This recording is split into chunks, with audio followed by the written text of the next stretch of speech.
Captain Paul from the locker room here with a special guest. Why don't you introduce yourself? Oh, I wasn't ready for that part. That's woof. Here we go. Well, my friends call me Low Qual. My name's Ian, low quality Bruins fan on YouTube. Part of the Short Shift Pod, as you see in the little hat there. And I just love talking Bruins, man. That's the whole shtick. That's the whole shtick. I mean, if you guys haven't checked him out, he's going to be linked down below in the description. I'll have him in the top pinned comment. He makes fantastic Bruins content and hilarious skits. If you're a Bruins fan, like to me, he's the guy you have to subscribe to. It's really good content, great breakdowns. And even throughout the heartbreak of that first round exit that I don't like to mention a lot, he helped guide me through some rough times, man. So thank you, Low Qual. I was beside myself in sorrow some days. You helped me pull through. Oh, man, that's a good way to get a frequent guest spot, man. All these nice words. I'll show up any week. This is great.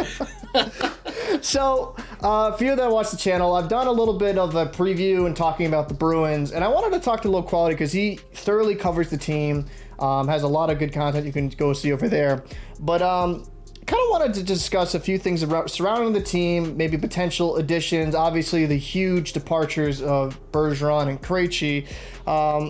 So I'll just kind of start out with the Bergeron and Krejci thing. With those two leaving, now you see Pavel Zacha and Charlie Coyle being bumped up to essentially the top two line center spots. Do you think they'll be able to fill those roles, or are you worried a little bit at all about those two in a top six role? This is going to sound really harsh, but neither one of them is a top six center to me. I agree with you. Zacha is a top six winger, I think, but as soon as you give him the responsibility level of a 2C, I just don't think he's at that level. He'd be a really good 3C. And Coyle, that's the thing, is we have two really good 3Cs. Yeah. And I love them. I love both of them as players. Yeah, I'm very worried about down the middle. Very worried. It's one of those things for me that I like both of their game, and I think some people say, because I have the same worries. I don't really think either of them are top two centers. I agree with you, actually. I think Zacha in a top six is better off on the wing, because when he decided to shoot the puck last year, he's a really good shot, good playmaker, and a good chemistry with Pasternak, right? That line was really, really well put together. With Charlie Coyle, we've seen him be elevated at times to like a second line role with injuries and stuff like that. And while he's very good with puck possession, I'm not sure with those two. And Charlie, it's not really the defense, but with him offensively and Zacha's okay face-off percentage and kind of defensive, I would say, lapses, I just worry if we're going to see such a massive regression offensively due to kind of the lack of talent down the middle. Do you think that there is anyone out there that the Boston Bruins can maybe acquire through a trade or something like that? Is there anybody on your list that you think could maybe help jumpstart the Bruins offensively down the middle?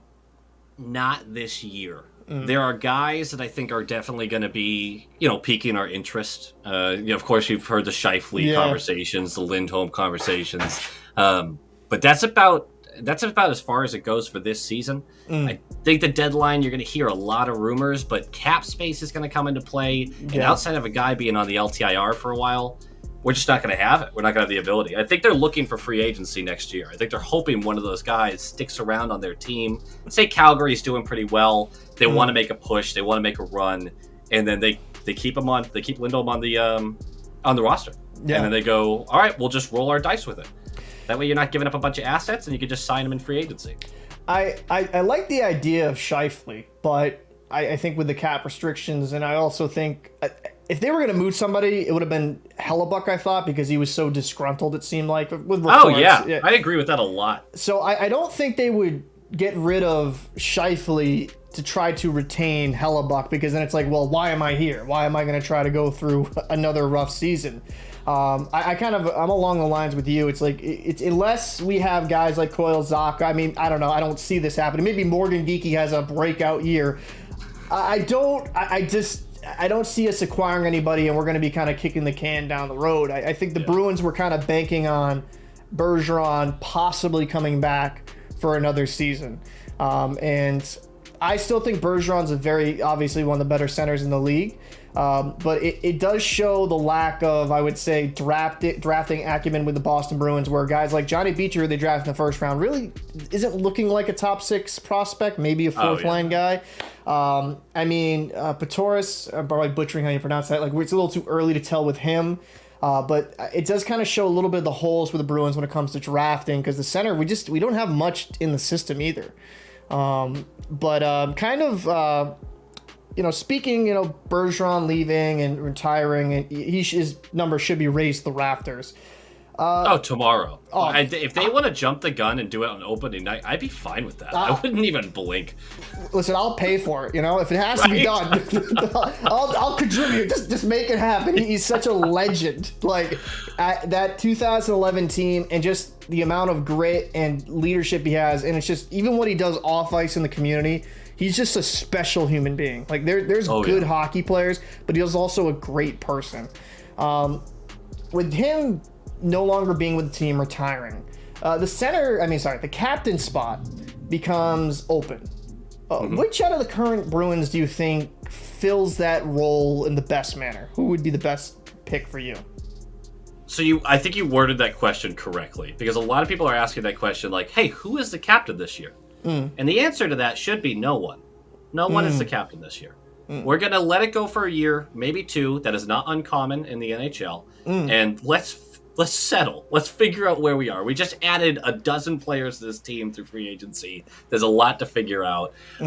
But if I'm going to choose a guy right now that I think in a couple of years will be that guy, it's not going to be Marchand. I think it's either McAvoy or, and people are not going to like this answer, it's Carlo. Carlo has been frequently brought up by the organization and the coaching staff of how vocal he is. Other players talk about him all the time as that guy who gives them a shake and let's fucking go.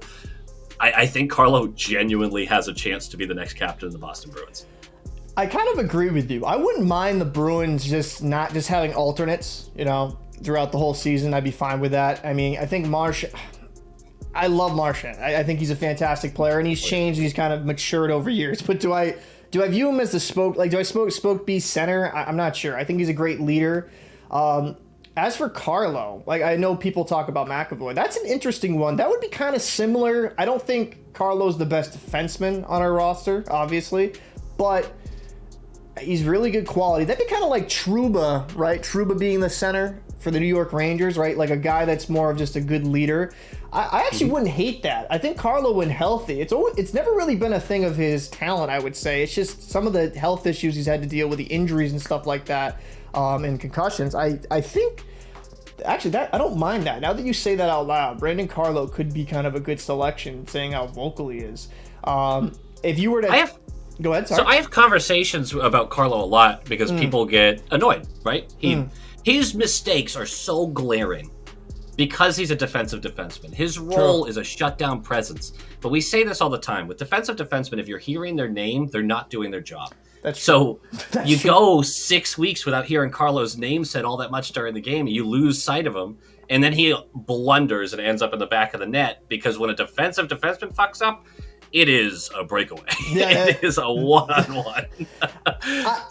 That's where I think a lot of the hate comes from, is his mistakes are so massive and they usually end up in the back of the net. But they're not as common as people make it out to be. He's one of the best shutdown defensemen in the league. I agree.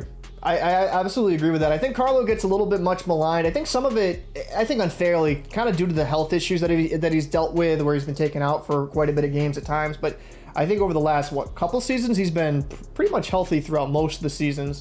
And you're right, though, with the defensive D-man, they're not going to wow you offensively. And I think that's where Carlo can get a little bit underappreciated with the Bruins, is that he's not that guy that's going to score 50, 60 points. But he is that guy that will face the top-line winger and shut them down, right? When Carlo's at his best, he's an extremely effective defenseman. If you were to pick between, if I had to, Nerf gun to your head, Carlo, between Carlo and McAvoy, who would you pick? Out of those two, for captain, I would pick Carlo. I would, just out of the maturity. I love McAvoy. I really do. I love his game. I love his talent, and he's just you can tell he's a fun presence to be around. But I think Carlo's more the leader type, and if the team wants to commit to him long term, which I mean, he's got a couple more years left of the contract, but I mean, that's going to be coming up sooner rather than later. Yeah. Then I'd have no problem having that steady hand rather than that superstar guy, but having the steady guy be the captain. Yeah, I mean, I could definitely make. For me, I would kind of lean towards McAvoy because I think they're somewhat grooming him for that, but I wouldn't be mad with either, honestly. I get that feeling too, though, that he's being groomed for that role. Yeah, I think because they have him kind of involved with the 100, was that the 100 greatest Bruins thing you've probably seen on the social media, so I wouldn't be as surprised. I mean, hey, who knows? Maybe the Bruins throw a nice curveball and give Milan Lucic the C just for giggles, but I would die inside. So the Bruins had a fantastic regular season last year, and we all know how the postseason went. There's, like I said, we've talked about Krejci and Bergeron leaving. Is there a young player currently in the system for the Boston Bruins that you're looking at, like, hey, they could make that jump and they could make the big club, like like a Lysell, a Merkulov, a Beecher, Lorai on defense? Like, is there anyone there that you think has the potential to make the squad? A few names pop up. So there's the obvious of the Lysell and the Lorai, right? Where we think that they are our best prospects, and they are our best prospects right now. But I think Beecher has the best chance to be playing night one with the team because the role he's going to fill, which is a 4C role. He is all the physical presence. He's great in the dot. He's great defensively. He's great at killing penalties. He has very little offensive upside, which is what drives me nuts about him because he has so much physical talent. Yeah. So Beecher's easily the guy I think is the best shot. I think Merkulov is second. And then I think it's Lorai and Lysell. Because I think there's going to be time for Lysell to get there. There's going to be time for Lorai to get there. We don't need to rush them in. Merkulov, I think the team is still figuring out what they really have. His game was fantastic last year. Yeah, he was very impressive. He led rookies in points, I believe, in the AHL. Yeah, 55 points on the season. A lot of his goals came on the power play, though. Yeah, he doesn't have incredible offensive vision. He doesn't have incredible skating ability, but he's quick. He gets to his spot. His shot is nuclear. It's unbelievable what he does. So, do you want him on your third line and a 2C trigger man? A second power play trigger man? Maybe. Yeah. I think he has a genuine shot. There's a guy I wanted to bring up that you already mentioned his name, actually. And I don't know how to say his name either. I just say Patois because it makes me chuckle. But Matthew Patois, he has two choices this year. Not his choice. He has two options. He either makes the Boston Bruins, because he's not allowed to play in the AHL this year. He either makes the Boston Bruins, or he goes back to the OHL to light it up. True. And he just said earlier today, his goal, make it impossible for... not impossible isn't what he said. He said make it very difficult for them to send him back to juniors. This 19-year-old kid, does he understand what he just said? Does he understand? Buddy, you're saying you want to make the Boston Bruins right now. Love the attitude, but are you sure you want that? I gotta love that, though, from a prospect. You don't want somebody that's timid and I like him having his confidence in his game, and like as a prospect, he's looked good. He has. I think for me, I kind of hate that rule. I get why they do it, but I wish he could just play in the AHL. I wish that wasn't a thing. I understand that the junior and the NHLs have like an agreement, but like a guy like last season you saw for Seattle with Shane Wright. Shane Wright went to Coachella and lit it up, and I think you're facing men at the AHL level. So I wish that was something that wasn't a thing. I think if you're above the age of 18, like you should just be able to go into the AHL. But that's a whole different discussion. I just think for him, there's so much quality. Not saying top tier quality, but there's so much depth in the center position where you have so many Coyle, Zacha. We both don't think they're top six, but they're at least a very good third line center. And then you have Geeky, and then you have Brown. That'd be a very tough ask unless maybe he battles it for a wing position where you can kind of learn center at the NHL level. But that would actually be interesting to see. For me personally, I would like the Bruins to embrace a bit more of the youth movement. I understand why they brought in guys we'll talk about later, like Chiasson and Danton Heinen. But I would, that would be kind of interesting to see how he does. Do you think he realistically has a shot, or do you think he's just going right back to junior? Oh, he's going right back to junior. Yeah, and yeah. the biggest reason, I think the Bruins will keep him around as long as they can in the camp. But you can't. What are we doing? This guy is small. He has lit up the OHL, which is the OHL. It's a great league. Don't get me wrong, but points come flying out of the OHL. That's what true. they do. You cannot reasonably say, hey, this guy's ready to play in the NHL and risk that he's not, and then he sits up on the 9th floor for the rest of the fucking year. Yeah, he's better at just having a chance to develop, play games, whether it be junior. Yeah, it's too risky to cost him games to me. I mean, I think we saw that with the draft class. I know there's a few players that hit, but during the whole pandemic, like when they had to sit, like I think some of those players' developments got stunted. So you want this guy playing, you want him playing games. Yeah. Speaking of a guy that honestly didn't play much games last season, I'm going to butcher his name because I always do. Some people say it's right. So I'm Jacob Zboril. Rough year. People thought he would take that next jump, thought he could be at least an effective bottom pairing defenseman. I thought he was. I was actually pretty high on him. I'm like, okay, if I know Senshinen didn't work. I mean, DeBrusk has. I mean, maybe he could, but maybe Zboril can finally make that next leap, at least be an NHL caliber player. And the Bruins gave him an opportunity. It just didn't pan out. Is it this point in his career, is he just a pure seventh defenseman for the Bruins? Or you think they're trying to see, like, hey, maybe he can turn around? Because his competitions right now is Forbort, Shattenkirk, and then obviously you have Mitchell and Regula. They're also in the system. Do you think he's just a seventh defenseman with the Bruins at this point? Do you think he gets dealt? Like, what do you think's the future for him on this team? It's tough because I'm in the same camp as you. Last year, especially with the way he ended the year before and the conversations you had in the offseason, and it was time. He was taking the next step. He was working on his offensive game. He was getting more physical defensively. It just hasn't happened. And weather warning? You guys getting a little blizzard? Sorry, tornado warning apparently. There What? it is. Okay, sorry about that. Continue. I'm keeping that in. You gotta. It's time. It's this year or it doesn't happen for him. Yeah. And he's 26 years old. It's time. Yeah. Going into this year, they're going to give him every opportunity to be a third pairing guy. Yeah. And if he falls short, I don't think you can blame the organization at this point. I feel like they've given him opportunity after opportunity, and last year went so poorly for him. And it turned into this stalemate where he got stuck and, like you said, didn't play games. Yeah. He went like 3 months without playing a real hockey game. Yeah, and then he just looked rough when he got the chance. And I'm not trying to completely blame him, but at that point, you know your career is in the balance. You got at least looked effective. It's just weird with him because I've seen the talent. I see the flashes, but man, last year was rough. I think this is, I don't know, at this point, this might be his last year in the NHL.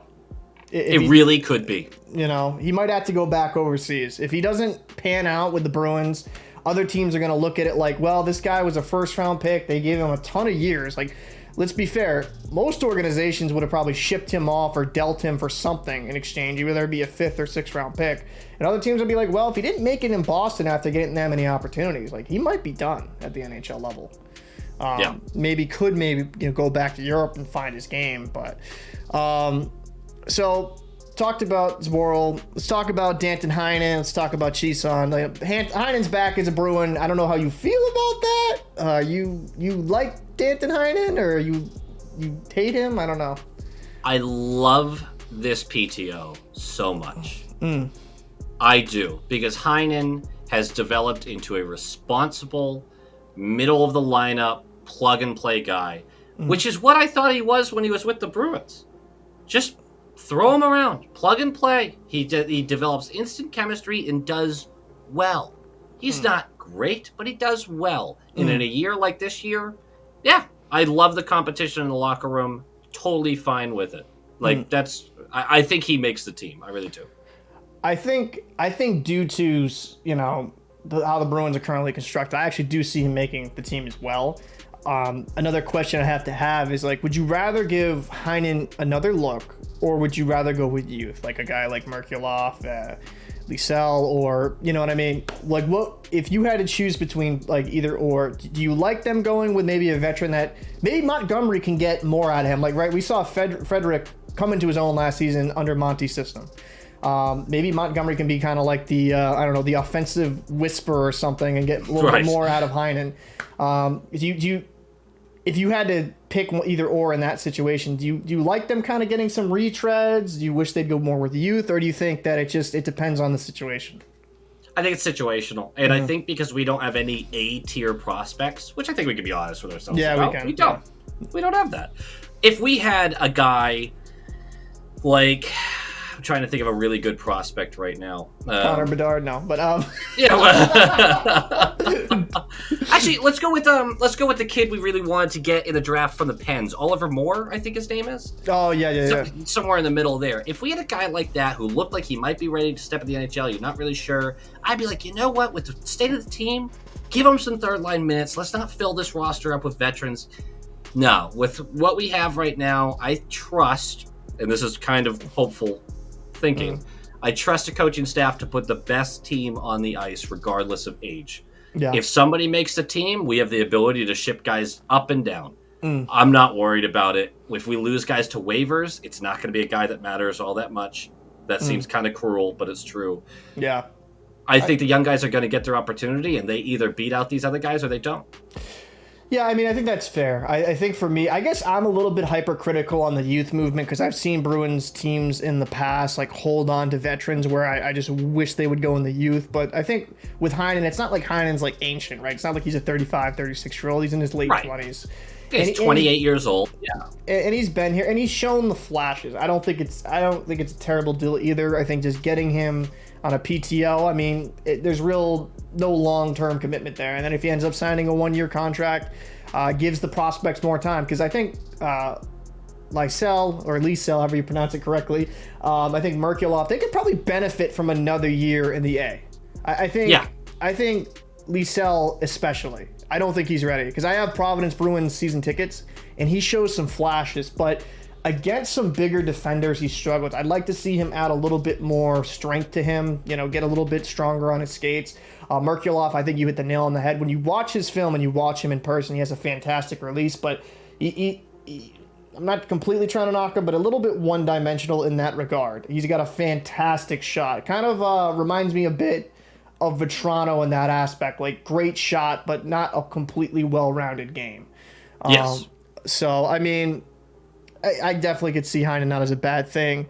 But let's go into goaltending, actually. Screw it. Let's go right. Ullmark. Let's talk about it. Ullmark had a credible season, like ridiculous. Vezina.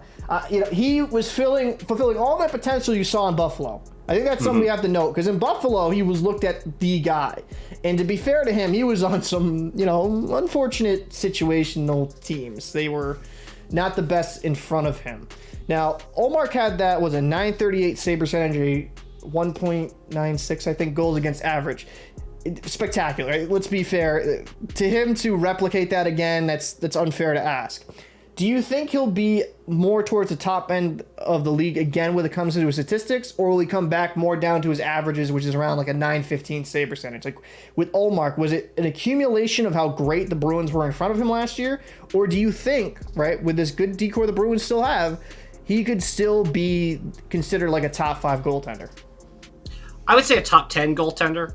I wouldn't put him on the same tier as your Sorokins or your Shesterkins or Ottinger, I think very highly of. Vasilevsky.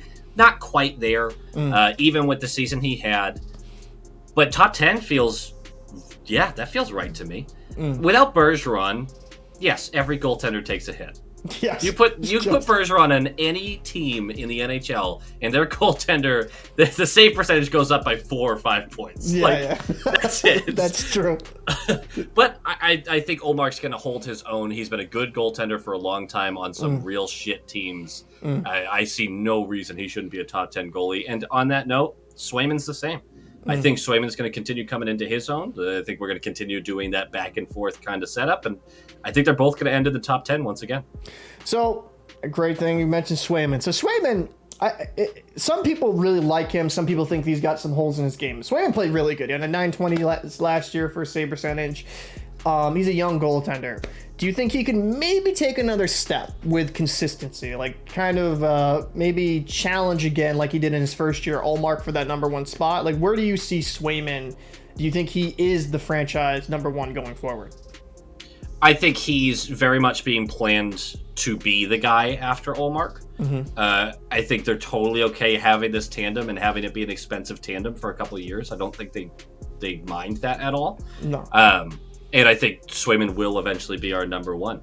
This year, something that we're way too early to even talk about this, Ullmark hasn't had a good playoffs with the Bruins. That's true. He hasn't. And he hasn't had a playoffs before that because he played for Buffalo. So Swayman has looked good in moments in the playoffs. Yeah. Or at least had better win records at times. Like I haven't looked exactly at their numbers, but I do know Ullmark has been disappointed in the playoffs. That's 2 years running. There's excuses both years. At the end of the day, when we make the playoffs this year, let's go with when we. You have a decision to make. Who starts game 1? Are we going to do the platoon, which I think we're going to lean towards because Montgomery fucked this last run up so bad with the goaltending. That's a whole different conversation, I know. Oh, yeah, he did. I really do trust Swayman. Yeah. I do think both things are true. I think his critics are correct. He has some areas he needs to work on. His rebound control is not what it needs to be. No. To be a true starter. I think. But yeah. Go ahead, sir. No, I feel good about them, and I want Swayman to be ready to take over that role in the playoffs because I have my doubts about Ullmark in the playoffs. Is that fair? Probably not, but there's concerns. I mean, but it's black and white though statistically. Whether we want to like it or not, and there is injury, this is the one thing, and I'll just mention this once. It didn't make sense to me if they knew Ullmark wasn't 100%. You have Swayman right there. Mm-hmm. Why not just start him? Just let him play. You know, it's so funny. I had to jump over to these numbers, right? I had to see what I was talking about. And, oh boy, neither one was very good in the playoffs, were they? Oh. This last year, Ullmark, 6 games played, obviously. 334 goals allowed average with an 896 save percentage. Oof. Oof. Swayman got into 2 games, 1 in relief in the playoffs. And then starting game 7, which wasn't fair at all. No. A 334 goals allowed average, so they matched in that, and an 875 save percentage. I'm thinking this is where my brain goes. The year before, where Swayman took 5 games against the Canes and had a 9-11, while Ullmark had 2 games against the Canes and posted an 860. Not great. No, that's, I mean, maybe good in the 1930s. Yeah. But like, Tiny Thompson would be like, yeah, baby. You know, I can't really blame Swayman last year because it was in relief. And I think just putting in a guy game 7, pivotal marker, it's just absolutely cold. It's just unfair to the guy. And, you know, I agree with you, though. I do have a little bit of worries with Ullmark in the postseason. Maybe if he's healthy, maybe he can kind of prove some people wrong. Maybe that's what he needs for motivation. Like, I need to prove these guys that I can be the guy going forward. You know, we talked about playoffs, so just get right into it. I'll end the video on this. We had a historic run last year as a Bruins fans. We watched some great games, broke some records. But it's a different team this year. It's going to see, you know, a little bit of a transition period. Do you think the Bruins are going to be in the playoffs? And if so, where do you think they'll fall into the standings? It's a great question. It's a hard one to answer right now. I'm gonna sort of ask a question with it because Andrew brought this up to me. Andrew is one of my co-hosts for the Short Shift Pod. And he asked me, how many points in the standings are Bergeron and Krejci worth? We had 135 points, and I keep saying 124 feels like the true talent of that team. There's a little element of getting the bounces to having 135 points. Yeah. Well, let's say it's 124. That gives you about 29 points, that 95-point threshold for making the playoffs that everyone kind of points to, that you're pretty much in the playoffs if you get 95 points. Yeah. Are Krejci and Bergeron worth 29 points in the standings? Is Taylor Hall included in that? It's weird with Taylor Hall. It's hard because he would show flashes, but I think obviously he's a great player. Don't get me wrong; he's a good player. Great player. Yeah. And I think with Bedard, he'll kill it. But I hate to say it, I think with Bergeron and Krejci, just because of the lack of guys we have to fill those roles, it might be more than that in point. It could be more. That's the it could be part. more. I think this team sits around 94 to 96 points. I could see somewhere that, maybe 94 to 98, right? So you're in the realm. The biggest question to me is, what do the Panthers look like this year? And what do the Sabres look like this year? Because I think Toronto and Tampa are still good enough to fly their way into the playoffs. Yeah. Which of those teams are we ahead? So with Buffalo, they got to prove to me they can actually stay. Like they got to prove to me they can actually be consistent throughout a whole season. Because 91 points last year. Missed the playoffs by a point. The problem with Buffalo is they'll have those massive tears, and then they'll be like, you know what, let's go golfing mid-season and just stop trying. Let's lose 12 in a row. It's like, so Devin Levi, I think he could be an answer there. I think Buffalo should be better. I think the Panthers, on paper, I did a season preview. I still think they're a very good team. I actually think, I know Alex Lyon went to Detroit, and I think he's like the third goaltender in that organization. Might be second, might be battling Reimer for that backup role. But I think Spencer Knight's an upgrade over Alex Lyon. It just kind of depends on with the. Does Spencer Knight report to the team? I mean, I believe he reported to the team, but is he with them because he had to go through? I don't want to get into all his personal stuff, but yeah, he had to go through a personal issue program. I forget the exact name of it, but he did report to a developmental camp. He got a waiver exemption, so he could actually attend. So I think he'll be starting on time in Florida. Oh, good. Okay. So I think, which is good for him. I hope best mentally for him. And remember, he was with Devin Levi. They traded Levi to Buffalo because they thought Knight was the guy there. So I think with Knight and Bobrovsky, that's a good tandem. Will Bob be able to sustain what he did in the playoffs? No, that's unreasonable. But will he be a quality goalie? I don't know. I think the Bruins are a wild card at best type team. I think you're probably right around that 94, maybe 96 something points. Because there's so many question marks. But hey, I don't know. Maybe Pavel Zacha shocks the world, or Charlie Coyle's like, you know what? I'm going to start trying now and get 80 points this season. I don't know. This is what's exciting about this squad is you have a squad of mostly known commodities. It just takes one guy breaking out and surprising us. If Trent Frederick hits 50 points this year, the whole landscape of the team changes. Now, is that a pipe dream? Fucking probably. But there's a real possibility for some upside. Now, it sounds... You'd think that we were the Buffalo Sabres with the way we're talking about this team. It's really a weird year. We were saying the same thing last year, though. That is the difference was we had Bergeron and Krejci. I think I'm kind of aligned with you. It's just we got to see if certain guys develop, and we got to see how things pan out. I mean, maybe Charlie Coyle, maybe he develops with a better winger. I mean, Pasternak's Pasternak, right? He's phenomenal. And Marchand, I think, lost a step last year towards the end of the season. You kind of saw. I don't know if that's him because he came back from that double hip surgery. I don't know if that was just a little bit losing a little bit of conditioning as the year went on because he was kind of rehabbing. But I still think we have very good top six wingers. DeBrusk should be an X factor, whether that be on the first line or second line.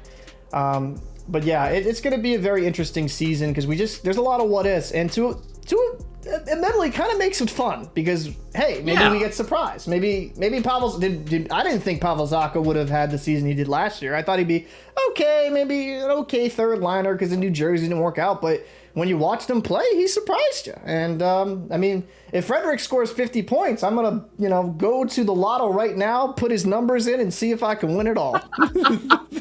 Well, I got two things for you real quick. The first of all is a statement.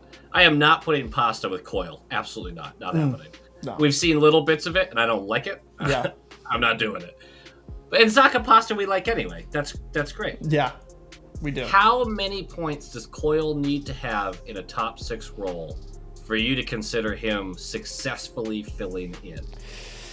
And it's unfair because points don't tell the whole story, but they do contribute. Yeah. 60 points. It has 60. It has to be around 60 for me to see it successful. I think you have such good wingers on that line. There's no excuse not to hit that. I do agree with you. I would rather have defensive game, Zacha's got to prove to me a bit more. I'd rather have Zacha with Pastrnak because I think the chemistry's there. Yeah, Coyle would have to hit 60, and I would say the same thing with Zacha. I mean, if Zacha's with Pastrnak, who had a monstrous year last year, he should be flirting with 70. And that might sound a little bit unrealistic, but I think if the Bruins are going to be to the same caliber, or I mean, that's okay, they can't be the same caliber, but if they're going to be towards the top end of the Eastern Conference, that's what they're going to need from those two centers. They're going to need that type of production. I agree, and I think Zacha needs to finish ahead of Coyle in points. I 100% agree with that. I want to say a big thank you for coming on, man. It's been really fun. I've been a big fan of your content for such a long time. I said in the beginning of the video, if you're watching all the way through, please check out his channel. It's really funny.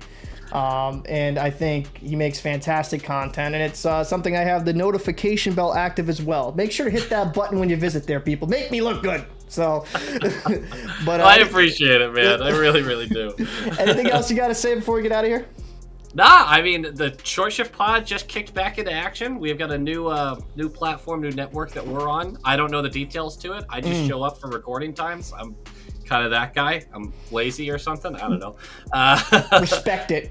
Yeah, dude, I'm so excited. Friday, we get to see sort of NHL action Friday. I know. I'm so excited. I can't wait, man. I can't wait. It's good stuff. Well, I'm Captain Paul. That's Low Quality Bruins fan. You know what? Actually, why don't you do your signature outro? I'll go right to you. Well, I'm pretty sure that goes like, go Bees, go Bees!